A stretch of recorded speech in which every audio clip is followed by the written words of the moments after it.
તાપીના કુકરમુંડામાં ધોધમાર વરસાદ ખાબક્યો।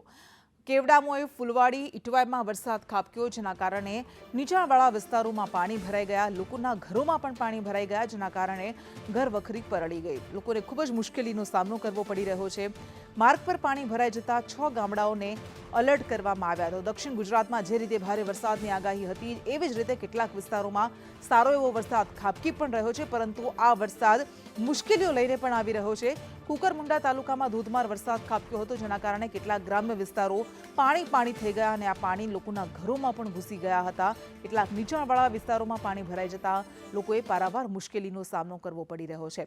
તો ફૂલવાડીથી ઇંટવાઈ જતા માર્ગ પર પાણી ફરી વળતા આ માર્ગ બંધ કરવો પડ્યો હતો। આકાશી દ્રશ્યો મેં આપણે બતાવી રહ્યા છીએ આ કુકરમુંડાના ગામડાઓના, અને કેવી રીતે રસ્તા પર નદીઓ વહેતી હોય તેવો પ્રવાહ પાણીનો વહી રહ્યો છે। 6 જેટલા ગામડાઓને એલર્ટ કરવામાં આવ્યા છે। માર્ગ પર પાણી ફરી વળતા આ 6 ગામડાઓના લોકોને અસર પહોંચી છે। પરિવહન બંધ થઈ ગયું છે, વાહન વ્યવહારને અસર પહોંચી છે। પાણી ફરી વળતા ફૂલવાડીથી ઇંટવાઈ જવાનો માર્ગ કે જે બંધ કરવાની ફરજ પડી છે। આ દ્રશ્યો, એક્સક્લુઝિવ દ્રશ્યો મેં આપણે બતાવી રહ્યા છે તાપીના કુકરમુંડાના આ ગ્રામ્ય વિસ્તારોના।